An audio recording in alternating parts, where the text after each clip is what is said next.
With sudden death, it happens quick and you don't have time to process. With his, it was quick. Let me take a quick nap, while we're watching Netflix, and then, he wakes up, heart attack, and then we're taking him to the hospital. After hospital, doctor is gone for the night shifts, the gate wasn't even open. We did all 4 hospitals before we got to the Vedic Medical in Lekki, and then, they did the whole CPR resuscitation and he passed. It's just weird. You're talking to someone by 8 p.m. and by 11 p.m. it's gone. That helpless feeling of not even knowing who you are, what you're doing. Everything was just a blur. I didn't even know who I was for many weeks. I mean, grief is, how do I explain grief? Grief is a weird thing. It's like this, it's not straight, right? Around the same week my husband passed, my high school friend lost her daughter, who's the same age as my son. He was buried in 2 weeks. And 2 weeks after that, I was at work. For me, I'll go in, Funmi Oyaide entertainment, be nice to everybody, and I'll get to the car and I'll cry. Possibly cry all the way home, because I knew that as I packed my car and I got into the house, I was in mommy mode. The kids needed to see a happy mom come home. How was school? Awesome, great. And then they go to bed, I put them to bed, and I go back and I cry again. Women are often celebrated for their shining moments. We're expected to chase perfection, picture perfection. But I want to shine a light on the parts that are overlooked, the despites, the not so glamorous things about us. My name is Eve Bangkong, and I'm the Uncertified Authority. In this documentary, I want to tell a story of strength, resilience, and unwavering tenacity. This is her story, lived, shown, and as told by her. Walk us through a normal day with you and Big Time. Normal day with Big Time. Well, it was great before the kids, It was just both of us, doing our thing, boyfriend, girlfriend. I remember the first time we met was Kurama Beach then. Kurama used to be buzzing back then. And then he came with his friend. I was like, who's this person? He had a nice American accent. I was like, oh, he's so cute. And then we ordered fish, I'll never forget. And then the next thing, before the fish even got here, he had to leave. I was like, doesn't he like me? What's going on? Why is he leaving, So I only found out like 2 days later when he called me, TMI had diarrhea and he had to go. So, because I really thought he didn't like me, right? For every human being, you have like your soulmate, right? And when you meet that person, you kind of know. You just know. Because from the first time I met him, we kind of clicked. It was obvious, he was doing his radio thing, I was in my TV thing. But nevertheless, imagine meeting someone and you like the same things, the same kind of music, the same kind of movies, just everything. You laugh at the same jokes and everything just seems pretty easy. So for me, I feel that's what makes it so much more painful that he's not here now. And we can't share the same things that made us, fall in love with each other and, just have a wonderful 19 years together. With sudden death, it happens quick and you don't have time to process. I don't know if that kind of helps, or, someone is in hospice and you take time trying to care for the person and you kind of process in your mind like, okay, maybe this person is not going to make it, and you kind of prepare for the worst. With his, it was quick. Let me take a quick nap, while we're watching Netflix, and then, he wakes up, heart attack, and then we're taking him to the hospital. After hospital, doctor is gone for the night shifts, the gate wasn't even open. We did all 4 hospitals before we got to the Vedic Medical in Lekki, and then, they did the whole CPR resuscitation and he passed. So it's just weird. You're talking to someone by 8 p.m. and by 11 p.m. is gone. So even till now, having to process it is still very difficult, because I don't know which is easier, knowing someone is going to pass or not expecting someone to pass and then the person dies, So it's just still a process. The best way to cope with it, that I have been able to cope with it, is just, almost like you're observing yourself. So yeah, like outside yourself, watching yourself go through all the motions. So you're kind of removed from it. That has been my coping mechanism, just kind of remove myself from it and not try to think about it so much.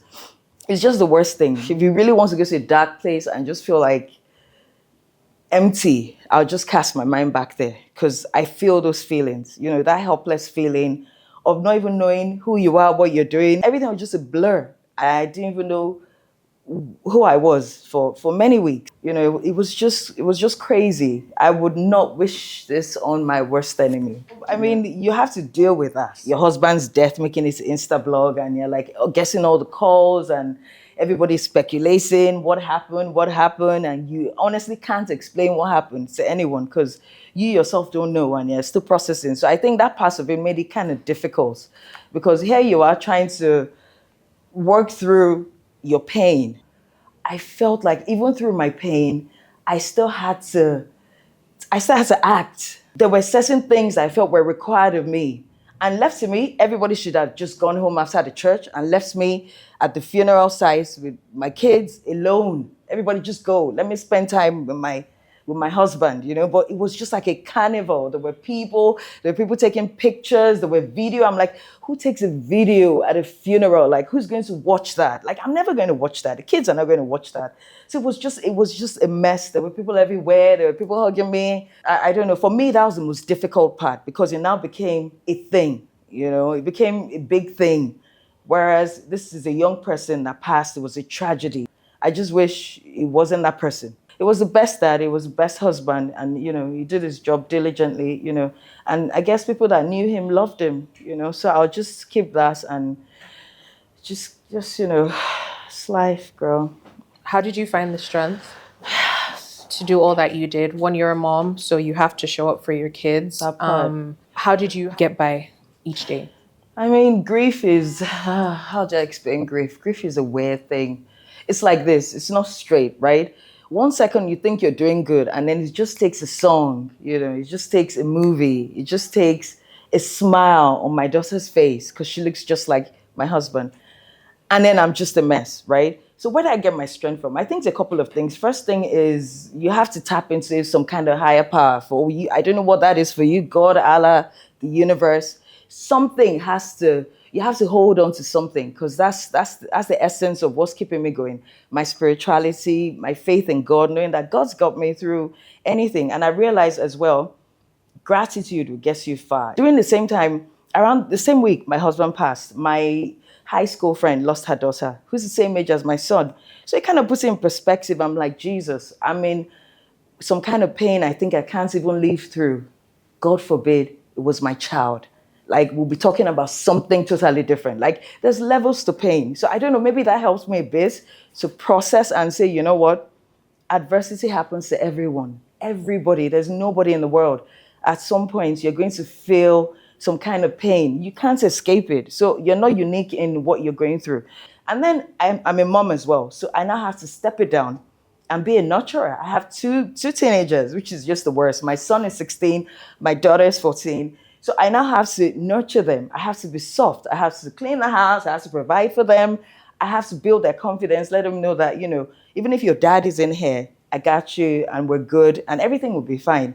So, I mean, all of these things help me, get off that, woe is me, my husband died. You're not peculiar in that. It's not just you. People go through worse things, What about people that can't eat today? So for me, every day, my kids are in bed with a full stomach. There's electricity, AC cooling them. I've won. Like, tomorrow will take care of itself. So for me, that's my goal every day. My kids are good. I'm good. We're healthy. That's it. There's nothing else. There's nothing else. Before pandemic came around, we were done like 15 years of marriage. And for anyone who has been married that long, you can relate. We were practically like this. And then pandemic came around and we're like, wow, the world is about to end. So obviously, we really do still love each other madly. So we turned like a point at 2020. It was all beautiful again. Everything was amazing, I think my job kind of saved me, to be honest. I was supposed to start work on a Monday as the head of entertainment in New Central Television. My husband passed the Saturday. So imagine having to delay your employment for a month. And then I now start a new job as head of entertainment. There's a certain expectations. You have to come in, life of the party, we're going to events, we're going out, we're doing this. So I had to pretend to be this person, even if I was dying on the inside. Or many times I'll just leave, go and cry in the restroom. But I knew that I had a job. So you were fondly called Mama Yes, where we work. I loved it. And I remember one day I was like, why is she called Mama? Because Yeah. I was expecting someone like who looked like a mama. Girl, I know. And then the person responded and said, because she always gets the job done. Everybody seems to call me Mama. Maybe because I had like a nurturing vibe about me. I like to get everything done. Again, it comes from knowing all the tenets of production, right? So you come in as the head of production, you're able to, I know how it feels to sit here. I know how it feels to sit where you are. I know how it feels to be behind, to set up lights, to everything. So you kind of know what everybody needs at every point in time. So I know if I want this production to be 1 hour, I know exactly what I need to do. If we want to be here for the next 3 hours, we know what we'll do as well. So it's just be able to manage people. Being able to manage people is, I think, one of the biggest skills I kind of have. I get that a lot. If you've ever worked with me, or anything, you can always attest to the fact that, I'm very thorough. We'll play, we'll laugh, but we have to be professional. My husband passed, he was buried in 2 weeks. And 2 weeks after that, I was at work. I had to make a choice, right? Make the best of it. No, but everybody that I heard my husband passed, they're like, are you the one?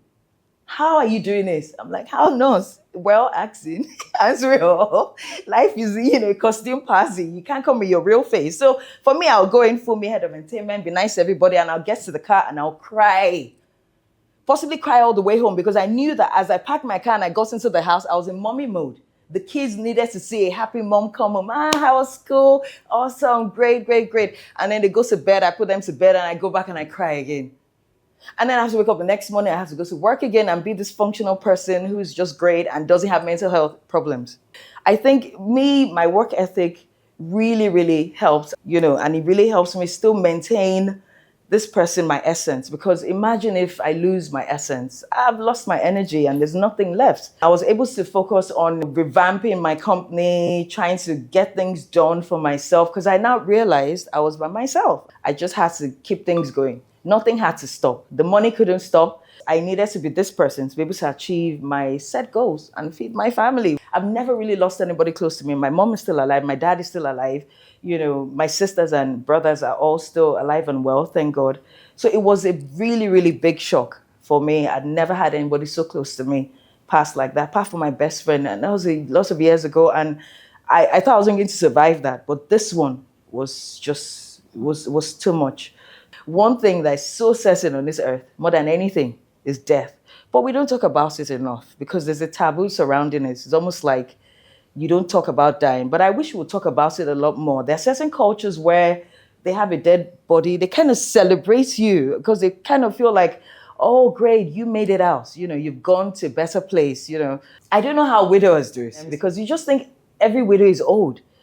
But we're not old. Not all of us are old. And even that term, being a widow, it took me a long time. I was like, no, I'm not that word. Like, what is that? I'm in a group with other women that have had the unfortunate thing happen to them, and we all draw strength from each other. I'm working on something with one of my friends who lost her husband like 10 years ago. She has this charity, Hope for Widows, just to sensitize people, because what really happens when you lose your spouse is having to feed your dependents, especially if you're a woman that didn't have a job and you're 100% dependent on your husband, which is fine. So there's something that happens when women lose their husbands that people don't really talk about. So I'm hoping with our Hope for Widows charity, we can bring a lot of things to light and help women that have been put in this unfortunate situation I seem to have found myself in, and just know there's hope.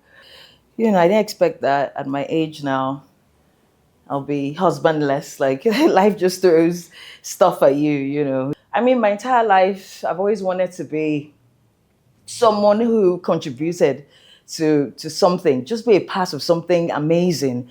I feel fulfilled in what I do because I'm able to be creative. I don't know if that makes sense. You just create something from nothing. For me, it gives me some kind of fulfillment. It makes me able to, face every day knowing that I don't even know what today is going to bring. But I know I'm going to shoot amazing content today and it's going to make sense, So those are the things that just keep me happy and know that although life, threw me a bad hand and I can't make sense of my situation, I'll have to make the best of it. That's what you can do, really. Adversity happens to everyone. You need to just sit up and, make the best of it. I think that's my takeaway from this. I just want long life. I just want to let my life have meaning. I want my life to have purpose. I want to make an impact. My own little way, just make my mark in a little way,